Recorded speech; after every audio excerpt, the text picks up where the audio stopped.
turns out that eating eggs really doesn't impact our cholesterol the way that we used to think it did. And it actually applies both to adults and pediatrics. So there's really no reason to limit eggs. It's a great source of protein. It's easy on parents to prepare. Are you ready to transform the way you communicate about nutrition with your patients? Welcome to Exam Room Nutrition, the podcast where the worlds of nutrition, medicine, and communication collide. Whether you're a seasoned physician or a healthcare student, this podcast is for you. So stick around and let's make our patients healthier, one exam room at a time.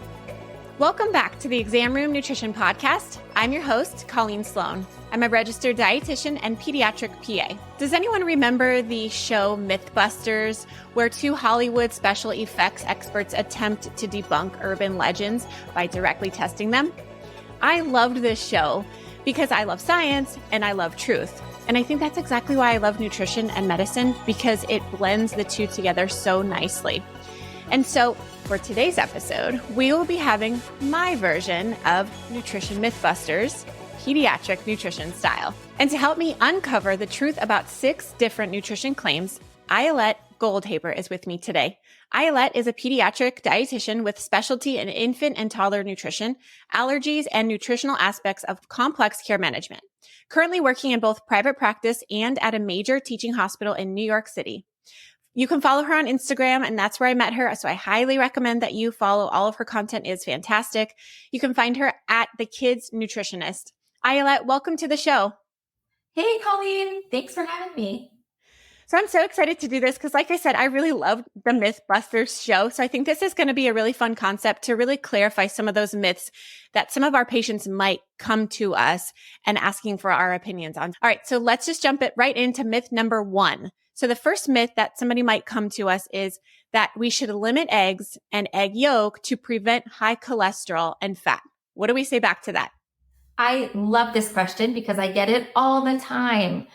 It turns out that eating eggs really doesn't impact our cholesterol the way that we used to think it did.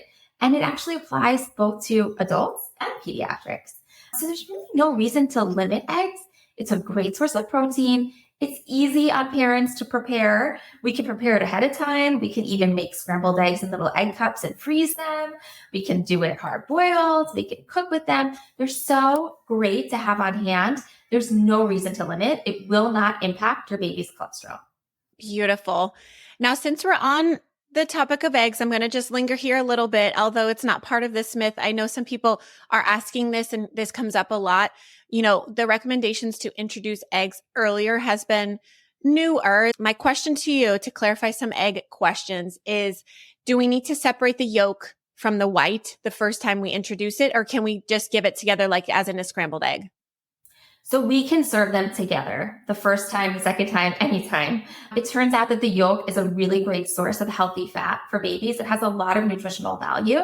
The white part does too, but there's no reason to separate them. In fact, when we talk about introducing allergies, we're talking about the whole egg altogether. So there's no reason to separate one, wait, and then give the other. You can go ahead and just give egg as all in one. Awesome. Thank you. And then you guys got a little bonus in myth number 1. So we'll move on to myth number 2.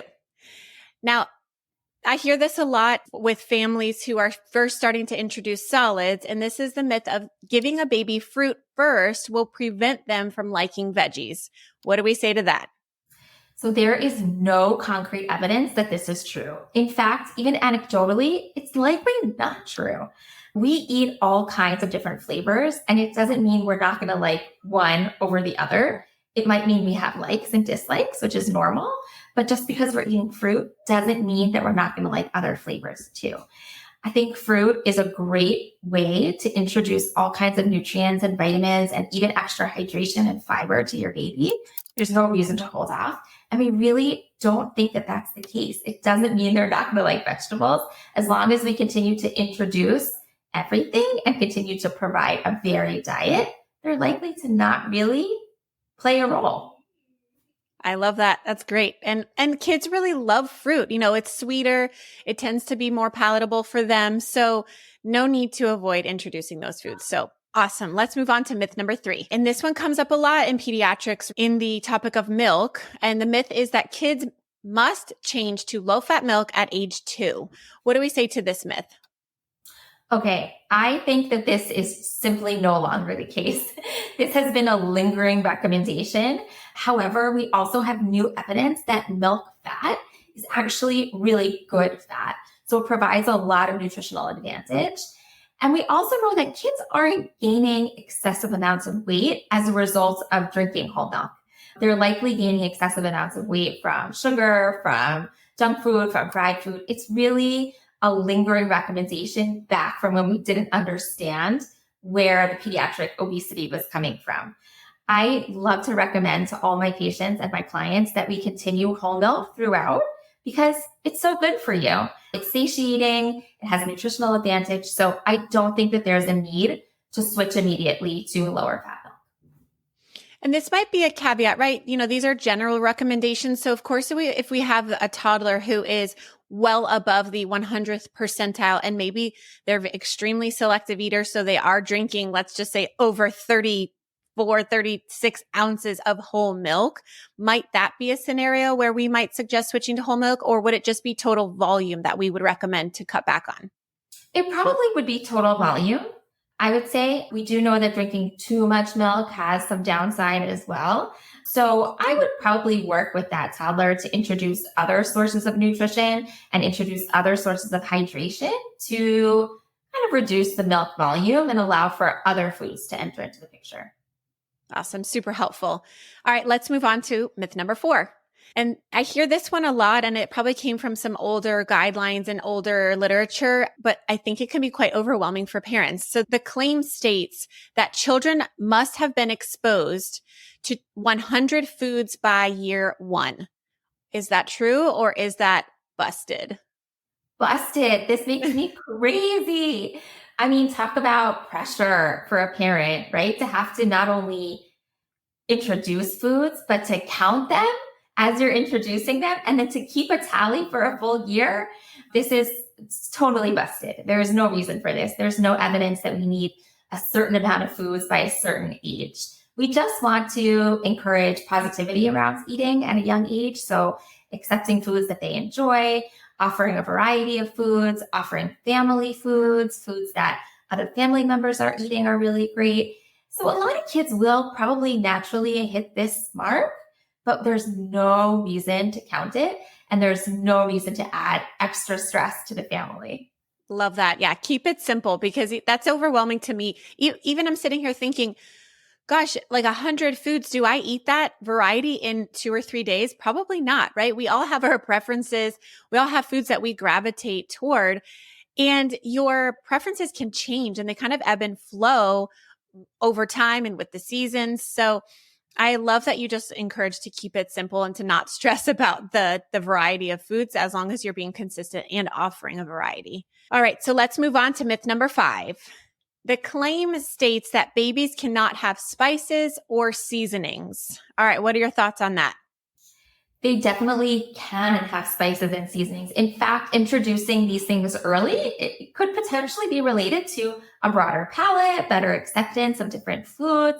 So there's no need to add, a ton of hot sauce to your baby's scrambled eggs in the morning, but you could definitely do things like adding a little bit of seasoning or flavor. I know with my kids, I love to add oregano to their scrambled eggs. It's just like a subtle way to introduce flavor, using things like a little bit of paprika here and there, even cinnamon, a little bit of maple syrup, garlic. Really, we want them to be eating similarly to the way that you're eating. So if there's a flavor or a spice that your family loves, go ahead and bring that into baby's palate also. There's no harm. There's no risk to their stomach. There's no problem with introducing flavor. I would say go for it. And flavor makes food fun, right? I mean, I don't really enjoy eating bland zucchini or plain, meat. You need to add a little spice and a little flavor. So go for it.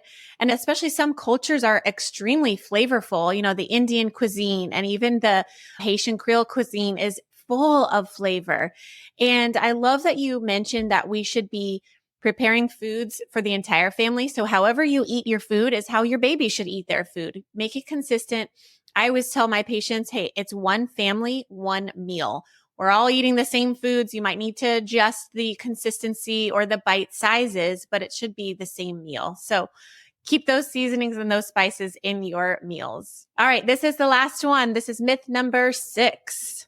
So the claim states that toddlers throw food because they don't like it. And I know this is a huge concern for a lot of parents. A lot of parents of toddlers, they put them in the chair and they're just throwing the food, throwing the plate. So this can be extremely stressful in the mealtime situation. So help us debunk this myth and give us some solutions on what we can do for that food throwing toddler.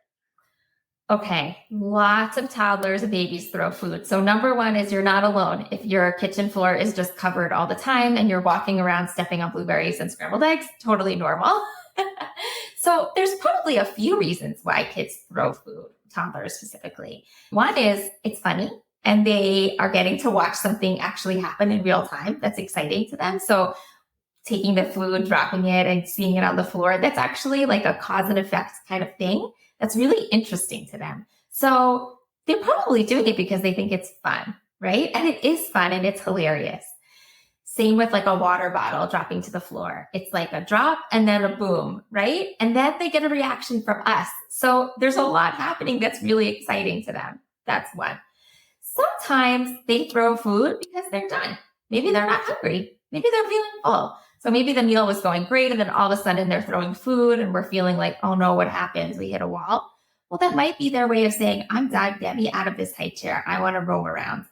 And we can say, okay, no problem. Come on out, right? It might just be a really good way for us to understand what the baby or the toddler is feeling at that time. I would also say that they throw food because they just don't know what else to do sometimes and it just falls off, right?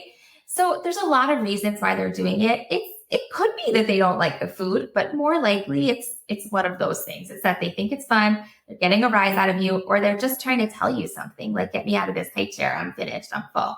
So my best tips are to resist the urge to overreact, right? We always be like, oh my God, this is such a mess, stop throwing food, because it's not acceptable for us to throw food, right? But they'll learn that in time. And so we just have to give them a little bit of grace and we have to listen to what they're telling us. So listen to their cues. If they're saying, no, thanks, I'm done, take them out, end the meal. You know, there's going to be a snack or another meal a couple hours later. No biggie.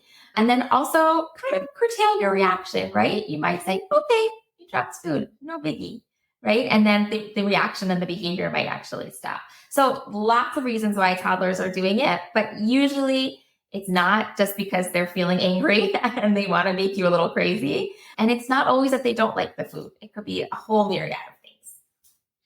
So helpful. And I know that this is so common. I think every toddler and, older infant does this because you're right. It's so fun.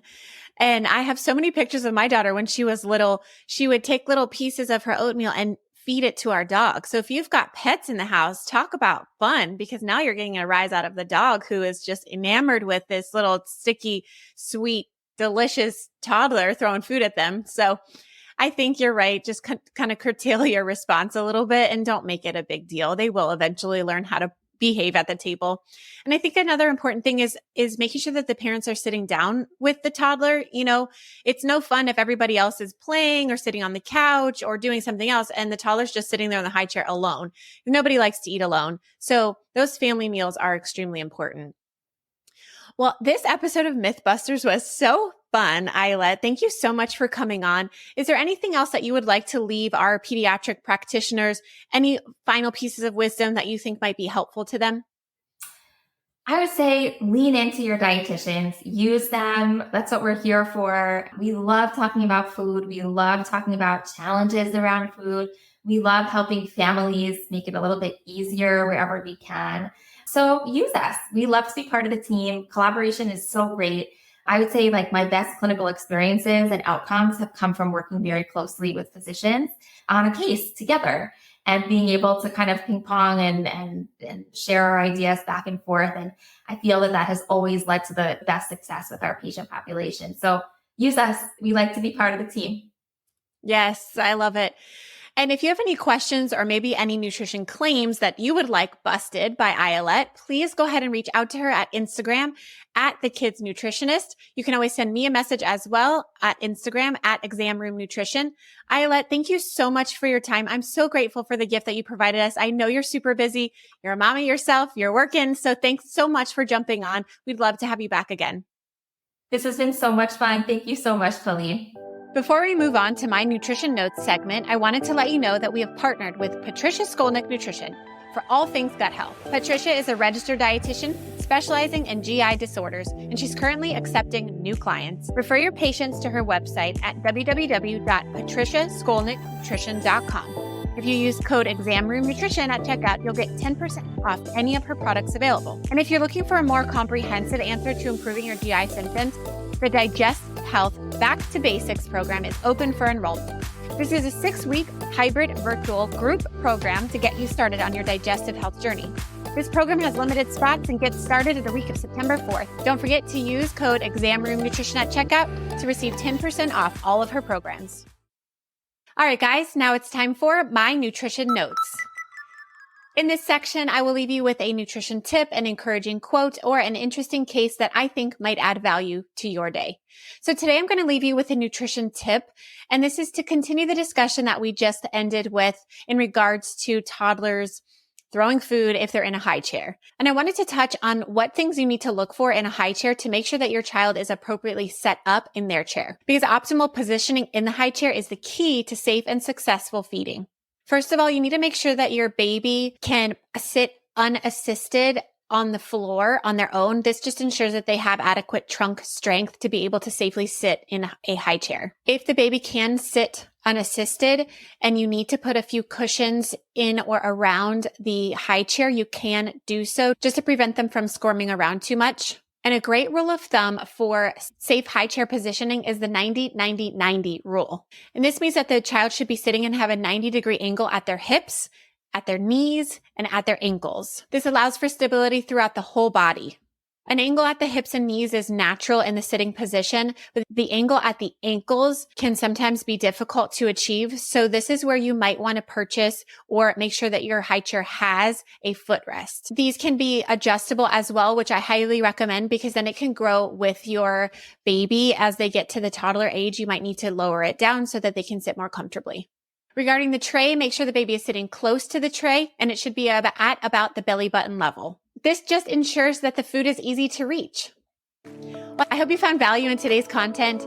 And if you could please like this video on YouTube or subscribe to my channel. If you're listening on a podcast, I would love if you could leave me a 5-star rating or even leave me a review. This just helps other clinicians find this valuable podcast. If you have any questions for me or you would like to reach out, you can send me a message on Instagram at Exam Room Nutrition. Well, that's all for today, guys. Thank you so much for tuning in. I'm so grateful that you guys spend this time with me, and I really hope to be providing you with valuable content that you think is useful in your daily practice. Well, as always, let's continue to make our patients healthier, one exam room at a time. I'll see you next time.